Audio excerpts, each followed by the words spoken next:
अस्सलाम वालेकुम नाजरीन, एक और प्रोग्राम के साथ आपका मेज़बान इंतज़ार हैदरी हाजिर खिदमत है। नाजरीन, जिस तरह से हम आपको TLP के धरने के हवाले से, उनके मार्च के हवाले से मुसलसल आगाह कर रहे हैं, तो इस वक्त सूरत हाल ये है कि रेंजर्स जिसे मुतय्यन किया गया है पंजाब के 7 अजला में, जो कि GT रोड के साथ हैं, और उन पर रेंजर्स मुतय्यन की गई है। पुलिस और FC की भारी नफरी भी मौजूद है ताकि तहरीक लब्बैक का जो बढ़ता हुआ मॉब है उसे इस्लामाबाद आने से रोका जाए। इस वजह से अभी तक जो TLP के कारकुनान हैं वो सादुकी और उसके मुजाफात में हैं और उससे अभी तक आगे वो नहीं बढ़ सके, क्योंकि सिक्योरिटी फोर्सेस बड़ी तादाद में मौजूद हैं। एक तरफ जहां पर तहरीक लब्बैक पाकिस्तान के इस मार्च को रोकने के लिए ताकत का इस्तेमाल किया गया है और मुख्तलिफ रुकावटें खड़ी की गई हैं, वहीं पर दरपर्दा तहरीक लब्बैक पाकिस्तान के रहनुमाओं के साथ मुज़ाकरात भी किए जा रहे हैं। हमारे ज़राए ये कहते हैं कि रात गए साद रिजवी के साथ मुज़ाकरात हुए हैं और उन मुज़ाकरात में तमाम उमूर पर गुफ्तगू की गई है। तहरीक लब्बैक पाकिस्तान को सबसे बड़ा जो इस वक्त शिकवा है हुकूमत से वो ये है कि उन्होंने मुज़ाकरात की हामी भरी थी, लेकिन वजीर मजहबी अमूर और वजीर दाखिला की तरफ से वादा करने के बावजूद उनके साथ बामानी मुज़ाकरात की बजाय उन्हें अस्करियत पसंद तंजीम कहा गया है। हमारी तहरीक लब्बैक पाकिस्तान के कुछ रहनुमाओं के साथ गुफ्तगू हुई तो उनका ये कहना था कि हम मुज़ाकरात के लिए तैयार थे। हमने ये कहा था कि हमारा पहले दिन से ये मुतालबा था कि फ्रांसीसी सफीर को मुल्क बदर किया जाए और उसके साथ साथ पाकिस्तान का सफीर जो है वो फ्रांस में मुतय्यन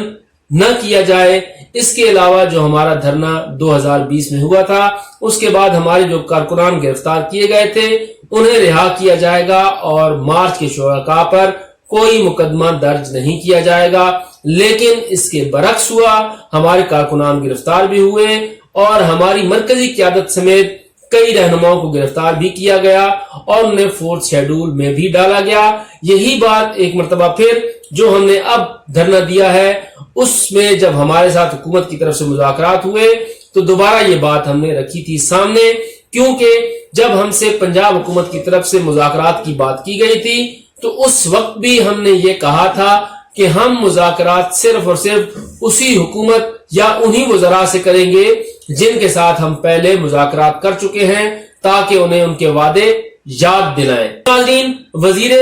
दाखिला उस वक्त ब्रिगेडियर रिटायर्ड सैयद इजाज शाह थे और वजीर मजहबी अमूर जो कि अभी भी वजीर मजहबी अमूर पीर नुला कादरी हैं वो थे। उन्होंने मुआहदा किया था और उस वक्त के इस्लामाबाद कमिश्नर जो थे वो भी इस मुआहदे में शामिल थे और तहरीक लब्बैक की तरफ से उनकी शूरा के अरकान ने दस्तखत किए थे। वो मुआहदा जो है इस वक्त आपकी स्क्रीन पर चल रहा है, ये वो 4 नुकाती मुआहदा था जो इनके साथ तय पाया था और उसके बाद फिर करारदाद कौमी असम्बली में पेश हुई थी। तो वो मुआहदा दोबारा यही रहनुमा याद करवा रहे हैं। उसके साथ साथ मुफ्ती मुनीबुर रहमान की तरफ से एक स्टेटमेंट और आया है और उन्होंने वजीर आजम के साथ आर्मी चीफ से भी ये इस्तदा की है कि इस मामले को अफवाह व तफहीम से हल किया जाए। अब जो दूसरा बड़ा खदशा है वो ये है कि तहरीक लब्बैक की तरफ से ये कहा गया है कि उनको मुल्क दुश्मन अनासिर के साथ जोड़ने की कोशिश की गई है, जो कि इंतहाई नाइंसाफी है। अब इन उमूर पर जो है वो गुफ्तगू हो रही है। ज़राए का ये कहना है कि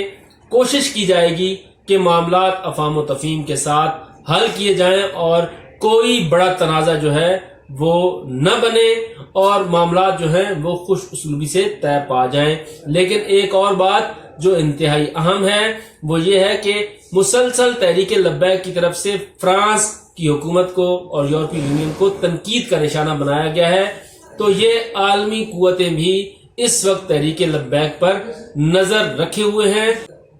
तो इसलिए हुकूमत के लिए इतना आसान नहीं होगा कि वो तहरीक लब्बैक के तमाम मुतालबात तस्लीम कर ले, क्योंकि ये बात बरमला वजीर दाखिला भी कह चुके हैं और वजीर इत्तलात व नशरियात भी कह चुके हैं कि हम आलमी बिरादरी से कट कर नहीं रह सकते, جو مطالبات تحریک لبیک کی طرف سے کیے جا رہے ہیں انہیں منظور کیا جانا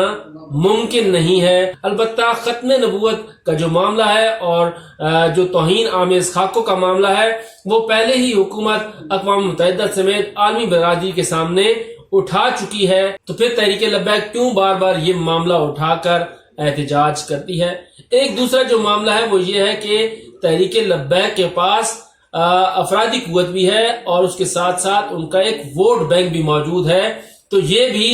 ایک بڑی بات ہے اور اس بات کے اوپر بھی حکومت کی طرف سے غور کیا جا رہا ہے کہ اگر مزید سختیاں کی گئیں تو پھر رد عمل جو ہے وہ شاید زیادہ شدت کے ساتھ آئے۔ تو اس لیے جو جید علماء کرام ہیں، جو مشائخ عظام ہیں، ان کے ذریعے معاملات کو افہام و تفہیم کے ذریعے حل کرنے کی ایک اور کوشش کی جا رہی ہے۔ لیکن یہاں پر ایک بات ضرور کہنا چاہوں گا کہ راستوں کی رکاوٹ کی وجہ سے شہریوں کو شدید مشکلات ہیں، اور جہاں پر اس وقت تحریک لبیک کے کارکنان ہیں، سادھو کی اور اس کے ساتھ ساتھ جو دیگر اضلاع ہیں جن میں گوجرانوالا ہے، جن میں جہلم ہے اور اس کے ساتھ کھاریاں، گجرات، ان علاقوں میں بعض جگہوں پر موبائل سروس بند کی گئی ہے، اس وجہ سے بھی شہریوں کو کافی زیادہ مشکلات ہیں۔ تو حکومت کو چاہیے